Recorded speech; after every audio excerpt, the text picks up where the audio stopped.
You ask Tiger to solve. This deals with linear equations with one unknown.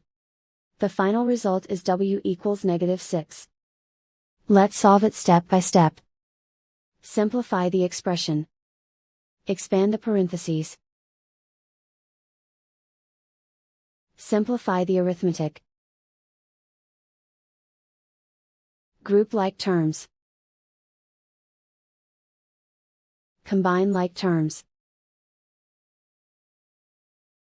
Group all constants on the right side of the equation. Add 30 to both sides. Simplify the arithmetic.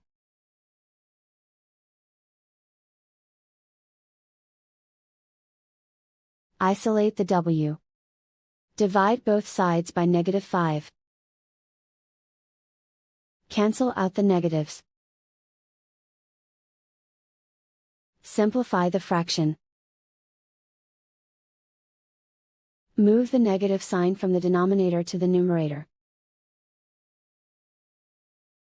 Find the greatest common factor of the numerator and denominator. Factor out and cancel the greatest common factor.